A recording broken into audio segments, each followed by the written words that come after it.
Mais pour débuter l'émission, je vous disais, il y a des élections au mois d'octobre, pardon, des élections provinciales. Il y a eu des élections aussi dans Marie-Victorin récemment. Il y avait une candidate qui s'appelle Martine Ouellette, qu'on connaît bien sur la Rive-Sud, qui est la chef de Climat Québec. Climat Québec a été officiellement fondé en fin de semaine dernière du côté de Boucherville. On en parle tout de suite avec elle. Martine Ouellette était avec nous il y a quelques minutes. Voici l'entrevue. Martine Ouellette, bonjour. Bonjour. Bon, merci d'être encore là. On s'est vu il n'y a pas si longtemps, à part ça. Ah non, ça fait plaisir. Parce que le 11 avril dernier, il y avait une élection dans Marie-Victorin. On connaît déjà très bien les résultats, mais Martine Ouellette était candidate et chef de Climat Québec. Comment vous avez vécu ça, cette élection-là? Parce que les résultats, je ne sais pas, là, on va en parler, on est là pour ça. Je pense que c'était 1,9 Climat Québec. Mais on n'avait même pas un an d'existence. Là. Nous autres, c'est notre première expérience de campagne électorale. Le parti tout nouveau-né. Donc, et là, bien, en fait, au début, c'était pas tout à fait prévu dans nos plans qu'il y ait une partielle avant les générales, mais on s'adapte, on s'ajuste. Donc, non, une très belle campagne, un très bel accueil sur le terrain, beaucoup d'ouverture de la part des gens pour un parti dédié sur le climat. C'est sûr que le parti était très récent, pas très connu, donc... c'est sûr qu'on a encore du travail à faire, mais on se rend compte qu'avec la crise climatique qui est là, toutes les formations politiques, là, ça ne fonctionne pas. Même on recule, là, c'est vraiment désastreux, le bilan qu'on a au niveau du climat au Québec. Là, on ne s'améliore pas, on se détériore. Et donc, ça prend vraiment un parti dédié. Les gens sont conscients de ça, ils sont ouverts à ça. Fait que non, c'est une très belle campagne électorale. Ouais. Mais il n'y avait pas de place pour Martine Ouellette, par exemple. On parle d'environnement, de crise climatique, puis tout ça est juste et vrai. Il n'y avait pas de place pour Martine Ouellette dans le Parti vert du Québec, par exemple, parce que vous poursuivez un petit peu, en quelque part, des objectifs similaires. Oui, en théorie. Nonobstant l'aspect indépendance du Québec. Oui, mais ça ne peut pas être nonobstant, c'est ça que je dis en théorie. Oui, en pratique, il n'est pas possible d'agir sur le climat en restant à l'intérieur du Canada pétrolier. Il n'y a rien à faire. On le revoit là, avec Jean Charest qui s'en va à la course à la chefferie au Parti conservateur, qui remet sur la table tous les projets pétroliers. Oui, GNL Québec. Donc, gaz naturel liquéfié, qui est un désastre total, là. C'est du gaz de fracturation, c'est encore plus polluant que le charbon. Donc, on le voit très bien qu'à l'intérieur du Canada pétrolier, c'est pas possible. Donc, c'est pas un petit détail, c'est toute la différence. Le premier outil qu'on doit se donner, c'est d'avoir le contrôle et d'avoir le pouvoir sur l'ensemble de notre État. Pas juste le volet provincial, mais aussi le volet fédéral, les mettre ensemble, donc de sortir du Canada pétrolier. Donc, Climat Québec, c'est un parti indépendantiste dédié à la cause du climat. Oui, c'est ça. La bataille indépendantiste, c'est pas d'hier que vous l'amenez. Non. Ça fait tantôt... On le disait avant notre Et revue. celle du climat non plus. Non, c'est vrai. Celle du climat non plus. Mais celle de l'indépendance, parce que là, vous avez lié votre parti Climat Québec à l'indépendance. Mon implication politique, ça a toujours été lié. Dès 88, quand j'ai commencé à m'impliquer pour le Parti québécois, c'était à la suite du rapport Brundtland là, sur le développement durable.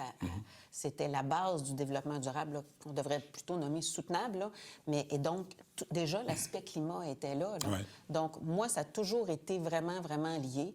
Et j'ai essayé tant bien que mal d'essayer Comme ministre de l'Environnement. Comme ministre des Ressources naturelles. Des Ressources naturelles, j'ai fait beaucoup, tous les programmes, là, éco-performance, chauffe vert. C'est moi qui ai mis ça en place comme ministre des Ressources naturelles.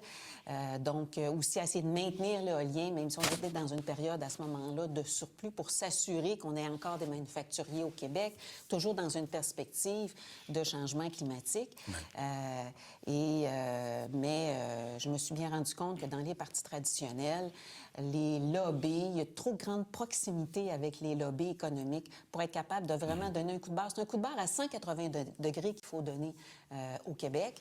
Et la bonne nouvelle, c'est qu'au Québec, on a le potentiel pour réussir avec l'électricité verte, avec nos forêts, mais il n'y a pas de volonté politique. Mais c'est ça. Puis il y a des enjeux, il y a des angles politiques qui sont inéluctables par les temps qui courent. Vous n'êtes pas sans savoir que les sondages donnent presque plus ou moins une centaine de sièges à la CAQ aux prochaines élections provinciales. Ils recueillent au-delà de 40 des intentions de vote. La vie est belle et bonne. Puis dans votre cas, c'est parce que je me posais la question, je vous avoue, puis je voudrais vous entendre là-dessus aussi. Vous étiez 12 candidats et candidates aux élections dans Marie-Victorin. Il y a beaucoup de fractionnement. Vous étiez 2 partis verts, entre guillemets. C'était 4 partis indépendantistes. là, ça fait bien du monde qui... On a parlé de fractionnement.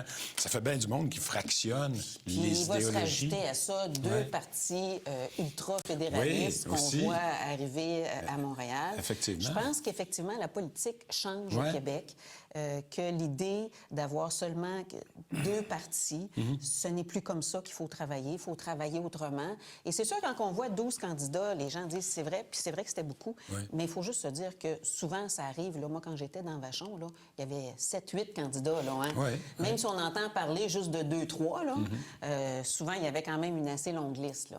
Donc, c'est pas un phénomène qui est vraiment nouveau. Ce qui est nouveau, c'est que les vieux partis s'écrasent.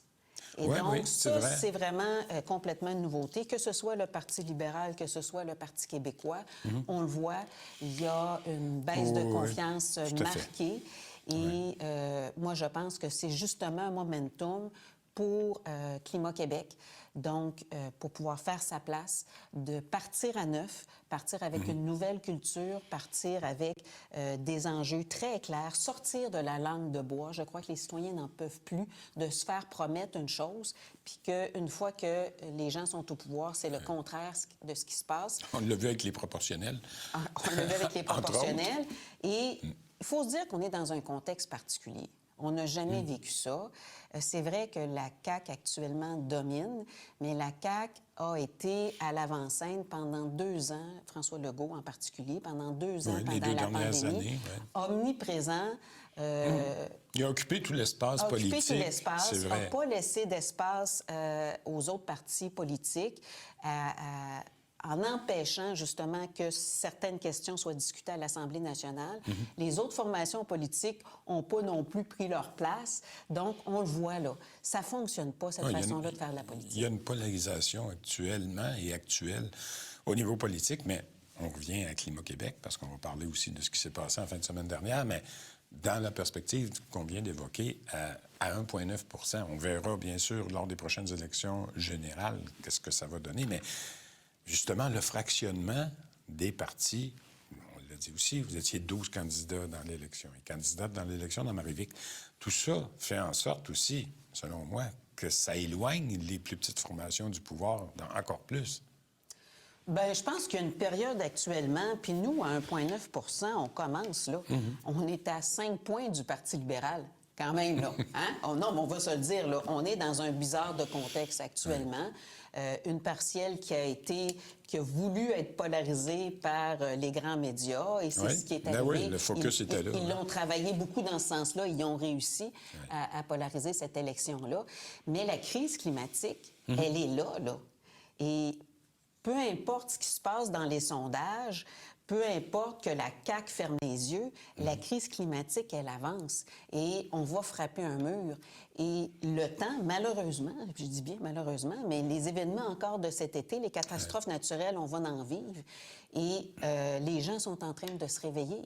Et c'est important pour Climat Québec, qu'il y ait une formation politique qui soit dédiée au climat et qui sache exactement quoi faire. Au Québec, on peut agir rapidement, drastiquement, avec tout le potentiel qu'on a.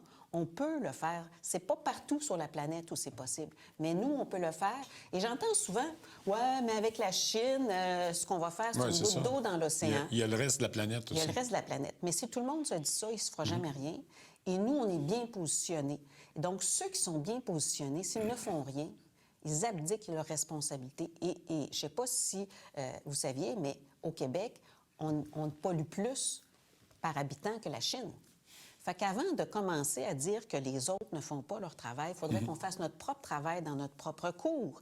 Et après ça, on pourra se permettre de dire, oui, mais les autres pourraient peut-être faire ça comme ça, puis aller les aider. Mais on a un travail à faire dans notre cours. Et ça, c'est notre responsabilité, je dirais, planétaire d'agir. Et urgente. Puis Et en parlant de planétaire et d'urgence, en fin de semaine dernière, Climat Québec s'est mis sur la map officiellement. Vous avez officiellement lancé, créé, annoncé la création, dans le fond, de Climat Québec. Vous avez fait ça à l'hôtel Mortagne à Boucherville. C'est ça.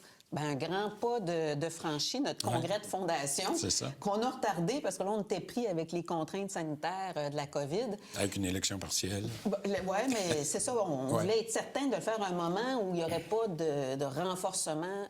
Puis puis ça nous aurait empêché de le faire en présentiel. Pour nous, c'est important de le faire en présentiel, étant donné que comme on n'a même pas un an d'existence, on n'avait pas encore eu l'occasion de tout le monde se rencontrer ensemble. Et donc, ça a été vraiment... Oui, c'est ça, les résultats et les conclusions de cette rencontre-là. Bien, on a adopté un programme définitivement pro-climat, où le climat est au centre de toutes les décisions gouvernementales, parce que si on veut virer le bateau à 180 degrés, il faut s'en donner les moyens. Un programme où le premier geste que le gouvernement de Climat Québec, mais en collaboration avec tous les députés indépendantistes, fera, c'est de sortir du Canada pétrolier en sortant la Constitution canadienne, en la remplaçant par une Constitution de transition. Donc, très clairement, là, on agit pour sortir le pétrole des usines. Puis pas juste le pétrole, le gaz naturel aussi. On oublie souvent le gaz naturel, mais il est très polluant parce que c'est du gaz de fracturation. Des usines, des bâtiments, des résidences. On remplace ça par de l'énergie renouvelable, que ce soit de l'hydroélectricité, de l'éolien, de la géothermie, puis aussi de l'efficacité énergétique. Il faut diminuer notre consommation énergétique. Les forêts, c'est vraiment des alliés du climat, mais il faut les protéger. Il ne faut pas continuer à les surexploiter comme ce qui se passe actuellement. On oublie souvent ce volet-là qui est très important et aussi l'ensemble des autres éléments parce que le climat a un impact sur la santé, le climat a de l'impact sur l'éducation, le climat a de l'impact sur le transport. Donc, il faut plus de transport en commun, de l'investissement massif, transport en commun gratuit. Donc, toute une série de mesures, là, Tout ça, très concrètement, qui nous dit comment on réussit à virer le bateau en 180 degrés, et c'est faisable. Tout ça est au programme de Climat Québec. Évidemment, un programme que vous avez ébauché en partie, j'imagine, le week-end dernier à Boucherville. Petite perspective, il y a des élections dans moins de 5 mois, des élections provinciales, générales cette fois-ci. Ouais. Est-ce que Martine Ouellette est sur les rangs? Je présume que oui. Oui, bien, je l'avais déjà annoncé là, lors du résultat. Que Toujours dans Marie-Victorin? Toujours dans Marie-Victorin. Votre comté? Mon comté, j'y habite. Votre lieu de résidence, c'est effectivement. Ça. Et on est en mobilisation à travers tout le Québec. On avait au Congrès des gens de l'Abitibi, des gens du Bas-Saint-Laurent, des gens du Saguenay-Lac-Saint-Jean, de Québec, en fait, de toutes les régions du Québec. Donc, on est en vaste mobilisation à travers tout le Québec pour avoir 125 candidats et candidates. C'est ce que j'étais pour vous demander. Est-ce que vous croyez, espérez avoir 125 candidats prochaines élections? On est en mobilisation. On a déjà là, plusieurs personnes qui se sont manifestées pour être candidats de Climat Québec. Plusieurs qui étaient d'ailleurs présents au Congrès. Mais là, c'est notre prochaine étape. Là, il y avait... C'est-à-dire? Bien, là, c'est justement les candidatures dans l'ensemble des comtés, la mobilisation. Et fait que c'est le travail qu'on a, là, tournée des régions qui s'en vient là, pour le printemps et l'été. Avec le beau temps, là, ça donne bien. Bon, alors, on va inévitablement se revoir à la fois dans Marie-Victorin et aussi dans le reste du Québec. Je comprends que vous allez avoir 125 candidats. C'est ça, et candidates. Et candidates, bien évidemment. Martine Ouellette, encore une fois, fondatrice, chef de Climat Québec. Merci beaucoup d'avoir été avec nous aujourd'hui. Bonne campagne. Bien, merci, c'est un plaisir. On se reparle. Merci.